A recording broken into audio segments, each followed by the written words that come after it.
Este é o Orçamento Sem Segredo, um podcast da Associação da Carreira de Planejamento e Orçamento. Aqui, iremos tratar, sem mistérios, um assunto que interessa a todos, a arrecadação e o gasto dos recursos públicos. Vem com a gente!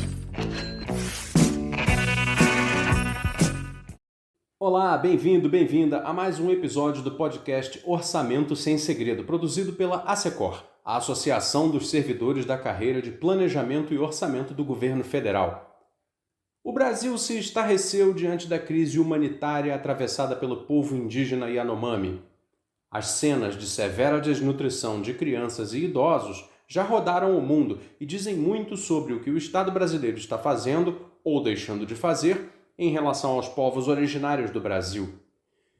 Como a crise humanitária enfrentada pelos Yanomamis se relaciona com os instrumentos de planejamento do gasto público, o Plano Plurianual e a Lei Orçamentária Anual? O que a elaboração dos planos e orçamentos do próximo período devem considerar, a fim de garantir os direitos previstos na Constituição Federal de 1988 aos indígenas brasileiros? Nosso convidado de hoje é o pesquisador do Instituto de Pesquisa Econômica e Aplicada, o IPEA, o doutor em Sociologia pela Universidade de Brasília, Frederico Barbosa. Frederico comenta a política indigenista expressa no Plano Plurianual e nos orçamentos do último quadriênio e o que deveria ser considerado prioritário na elaboração dos instrumentos do próximo ciclo. Frederico, bem-vindo e obrigado por participar do Orçamento Sem Segredo, tratando de um tema que arrebatou a atenção do país e do mundo nos últimos dias, a situação dos povos indígenas no Brasil. Bom dia a todos. Em primeiro lugar, eu gostaria de agradecer à ASECOR pelo convite, pelo espaço aberto para debater o tema das políticas indigenistas, para debater sobre o tema das questões indígenas. São temas que apareceram na mídia, mas não são novos. Então, são temas que merecem um debate cuidadoso para elaborar não apenas uma compreensão mais ampla a respeito das suas heterogeneidades, da sua multiplicidade, da sua complexidade, mas também para se pensar em instrumentos adequados de atuação sobre esses problemas. Frederico, qual a política indigenista apresentada no Plano Plurianual Federal em vigor, o PPA 2020-2023? Você pode comentá-la? Olha, a questão do PPA ela envolve diferentes dimensões, né? O PPA depende de uma metodologia, né? Os governos carregam metodologias, visões de planejamento diferenciadas. A gente tem uma história de mudanças dos métodos dos PPAs, né? A gente tem PPAs muito variados em termos de orientação, a gente tem PPAs preocupados com a qualidade do gasto, né? Com a questão fiscal, a gente tem outros PPAs mais preocupados com a formulação de programas e a ligação desses programas com estruturas de gestão, né? Por problemas, né? A gente tem PPAs ligados a organização operacional e estratégica do governo federal, ou seja, para dar visibilidade às orientações gerais do governo, né?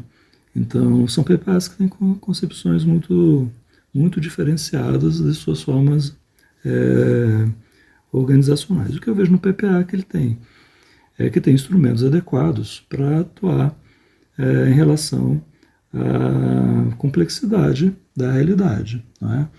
A questão indígena é bastante complexa. A gente tem mais de 305 povos indígenas no território nacional. A gente tem território em situações diferenciadas, mas cujo montante, cujo tamanho é aproximadamente de 11% a 14% do território nacional.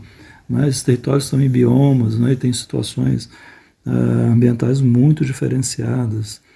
A questão da saúde indígena é uma questão que é absolutamente importante também na atuação da administração pública. Afinal, direito à saúde está relacionado também com direito com os direitos indígenas, né? Direito à educação é a mesma coisa. Então a gente tem uma série de questões que, de alguma forma, devem ser objeto de atenção.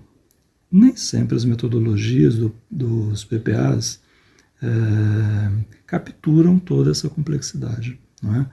O último PPA, ao meu ver, é um dos PPAs cuja redução se dá de forma mais radical, não é? O programa não é um programa equivocado do ponto de vista da gestão, né? Ele é um programa de proteção e promoção de direitos de povos indígenas, que está correto, não é? Ele está relacionado fundamentalmente à atuação da FUNAI, com relação ao território, não é? Com relação à gestão do território, sobretudo, não é? Então ele não está equivocado. Eu imagino que um PPA, no entanto, ele tem que ter uma abrangência maior, não é? Ele tem uma função republicana que é dar a ver, dar visibilidade à atuação pública. Não faz sentido um PPA que invisibiliza, por exemplo, a questão das relações da atuação das diferentes áreas setoriais do território indígena, não é? Eu acredito que um bom programa de PPA, ele deve dar visibilidade à atuação do setor público, da administração pública, em relação ao território. E esse território envolve ações do Ministério do Meio Ambiente, envolve ações relacionadas à polícia, não é? A repressão de invasões, não é? A desintrusão de territórios indígenas, não é? A repressão a caça, pesca, extração ilegal, não é? Seja de vegetais, animais ou minérios, não é? Então, a educação também tem que ganhar visibilidade nos PPAs, do meu ponto de vista. Então, o último PPA, ao meu modo de ver, ele não é equivocado, não é? Mas ele comete um erro, que é simplificar, reduzir demais, não é? A ação pública e dar visibilidade de menos à ação pública quando essa visão e essa percepção deveriam ser ampliadas. Tem uma outra dimensão que eu toquei quando eu comecei a falar, que é a dimensão operacional propriamente dita, não é? O PPA ele pode servir apenas para dar visibilidade, isso já dá um alcance interessante, né, para o PPA, não é? Afinal de contas, a sociedade quer olhar para os documentos, né, oficiais e querem se ver espelhados, querem saber o que a administração pública oferta em termos de possibilidades de ação sobre problemas, não é? Mas também o poder público tem que ter uma capacidade de se auto-organizar, de se auto-coordenar, não é? Para lidar com situações de complexidade.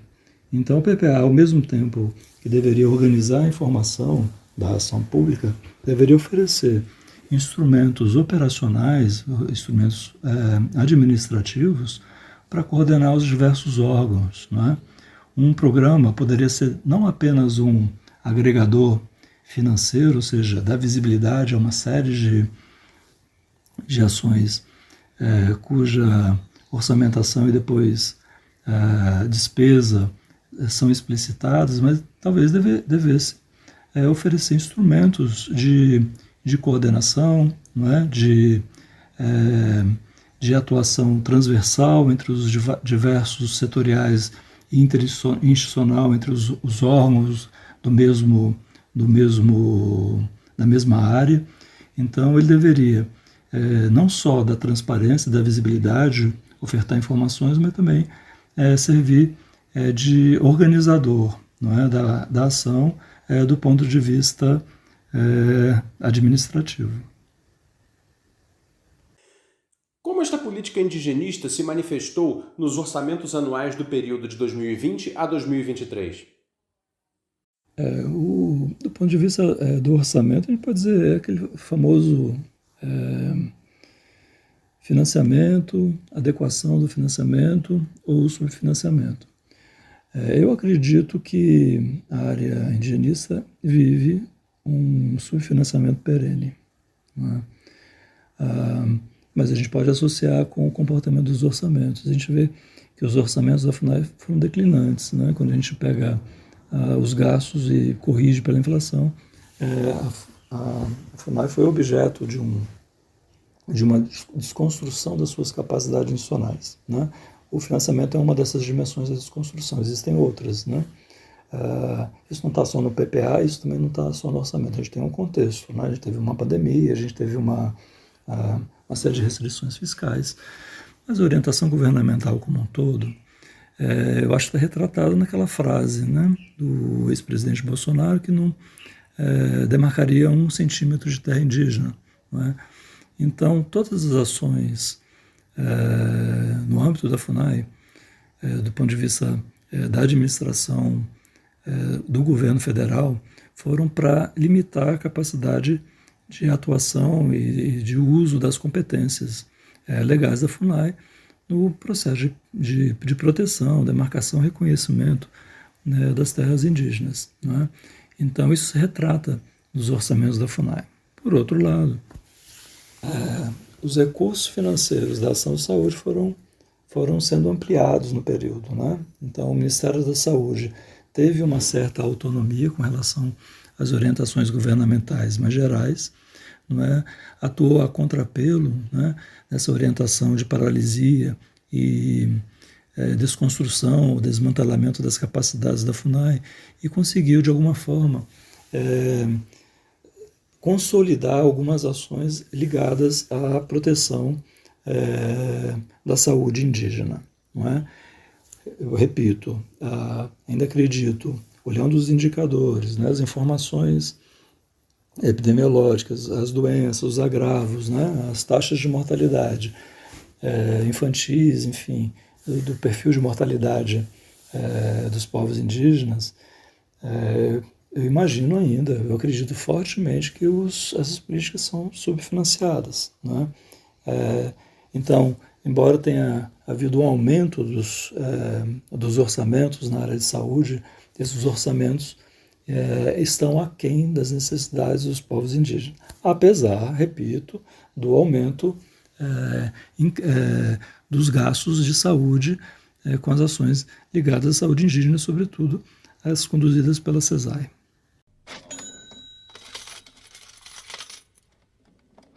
O Grupo de Trabalho dos Povos Originários, parte da equipe de transição para o atual governo, identificou mais de 40 terras indígenas com demarcação pendente. Durante todo o governo, o então presidente Jair Bolsonaro, do PL, não demarcou terras indígenas e fez disto uma de suas pautas defendidas durante a campanha eleitoral de 2018, assim como a campanha de 2022. Ele também se manifestou a favor da manutenção do chamado Marco Temporal. De acordo com Luiz Henrique Eloy Amado, jurista e antropólogo indígena e membro do Grupo de Trabalho da Transição, são 13 terras indígenas com homologação pendente, 25 para declaração e 41 com demarcação física para efetivar. A recomposição do orçamento da saúde indígena e da própria Fundação Nacional do Índio, a FUNAI, e a retirada urgente de garimpeiros das terras indígenas também são apontadas como prioridades no relatório do grupo de trabalho. Frederico, 2023 é o ano em que se elabora o próximo PPA, o PPA 2024-2027. Que desafios o novo plano deveria enfrentar a fim de que a política indigenista brasileira do próximo ciclo esteja de acordo com a Constituição de 1988? A gente tem que ver quais serão as opções organizacionais do planejamento público para esse período que vai de 2024 a 2017. Né? A gente tem que esperar um pouco pela metodologia do PPA, quais vão ser as concepções ligadas à organização de programas, né? Qual vai ser a metodologia, como isso vai estar acoplado ou não a uma mecânica de coordenação, de uso de instrumentos para coordenação de ações intersetoriais, né? Ações descentralizadas, ações entre órgãos, etc, etc. Então, há uma opacidade aí com relação à metodologia do próprio PPA. Mas como a gente também estava conversando antes, eu acho que um desafio, o primeiro deles é dar visibilidade às ações. No caso da política indígena, o indigenista, não é? O ponto principal é dar visibilidade às ações do poder público. Né? A gente participou agora do processo de transição e há uma dificuldade enorme, não é? Em dimensionar, não é?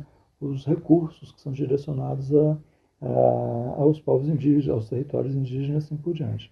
As informações estão dispersas, elas não são visíveis, elas não são fáceis, né, de serem encontradas, de serem manuseadas, e, portanto, eu acredito que elas também não são objeto de uma pactuação, de uma coordenação, de um agenciamento que facultasse ao poder público um resultado melhor. Né? Então, o desafio é criar instrumentos no âmbito do planejamento orçamentário e depois do planejamento plurianual, criar instrumentos que permitissem essa ação coordenada, não é? A melhoria da qualidade da ação, a melhoria da qualidade do gasto, não é? Isso tudo vem acoplado com uma reorganização dos programas, não é? Eu imagino que um bom programa, como a gente falou antes, não vale a pena repetir, ele deveria dar visibilidade às diversas ações. Eu imagino que um bom programa, ele teria que ter um desenho de um programa indigenista, né, que acoplasse ações da FUNAI, com ações do MMA, com ações do Ministério da Saúde, com ações do Ministério da Educação, com ações do Ministério da Assistência, né, com ações relacionadas à gestão territorial e ambiental. Então, esse conjunto de ações deveria constar num PPA indigenista. Né? Agora, então, que a gente tem um ministério, a gente não tem a FUNAI e os outros órgãos setoriais atuando, a gente tem um ministério que vai atuar com a FUNAI, mas que vai atuar de forma transversal com os demais setoriais. Eu imagino que um programa com essa natureza, né, que respeitasse as transversalidades, que desse visibilidade às transversalidades, que tivesse instrumentos de coordenação de ações, eu acho que um programa dessa natureza seria absolutamente útil para dar visibilidade e também para dar operacionalidade e efetividade para as ações no campo do indigenismo. Em termos orçamentários, quais deveriam ser as prioridades de gastos da política indigenista do próximo ciclo? Que ministérios deveriam ter seus orçamentos mobilizados neste sentido? Em termos de alocação de recursos financeiros, eu acho que são 2 ou 3 pontos que são importantes, 2 pontos que são relacionados. Né? O primeiro, né, a questão indígena envolve território. Né? Então, é necessário, né, que processos de demarcação até a homologação sejam agilizados. É fundamental ter recursos financeiros para isso. Não é? É fundamental que a FUNAI e o Ministério dos Povos Indígenas tenha recursos para fazer a gestão do território, tanto do ponto de vista jurídico, do reconhecimento e homologação, como eu falei, mas também do ponto de vista da gestão de seus recursos. Então, isso, para mim, é um ponto fundamental. Isso tem a ver, inclusive, com outros pontos que eu falo agora, qual é a minha posição. Né? Isso tem a ver com questões relacionadas à saúde indígena. Né? Um dos problemas fundamentais da saúde indígena é exatamente a invasão, né, de territórios, né? O contato e às vezes baseado em assédio e violência, né, com outras populações que estão interessadas em caça, pesca, recursos ambientais, né, recursos naturais ali dos territórios indígenas. Então, fazer a gestão do território tem muito a ver com a questão de saúde. Então, a questão de saúde, consolidação de política de saúde tem a ver com a gestão do território, mas a questão da saúde, ela sobressai, né? Os povos indígenas com um pouco mais de recurso e instrumentos adequados na atuação na área de saúde resolveriam uma série de problemas que saltaram aos olhos nesse período recente. Ações de baixo custo impactariam muito na questão da mortalidade, na questão da saúde da mulher, na questão do ataque a doenças que são preveníveis, com ações que têm uma certa simplicidade, com medicamentos que são relativamente baratos. Então, além do território e de recursos financeiros para a questão da proteção territorial, eu acho que uma segunda questão importante do ponto de vista orçamentário, fortalecimento da saúde. Não é só uma questão do fortalecimento ali da saúde do ponto de vista financeiro. A necessidade de pensar, inclusive, nos arranjos institucionais para a implementação dessas políticas de saúde. Não é? Uma terceira questão, eu acho que deveria também ser pensada junto com o orçamento, mas que envolve uma série de outras ações relacionadas a cadastramento, transferência de recursos, são as ações de segurança alimentar. Não é? O Bolsa Família vai ser redesenhado. Eu imagino que o redesenho de ações de segurança alimentar, e com o nome segurança alimentar, de uma maneira plena, não é? Relacionadas a povos indígenas também seria importante. E aí os recursos financeiros também passam a ser importantes, né? Seja na forma de transferências individuais, né, para aqueles que têm uma necessidade maior, seja na forma de transferências coletivas, né, para fortalecimento das formas tradicionais de produção, né, de alimentação saudável e assim por diante.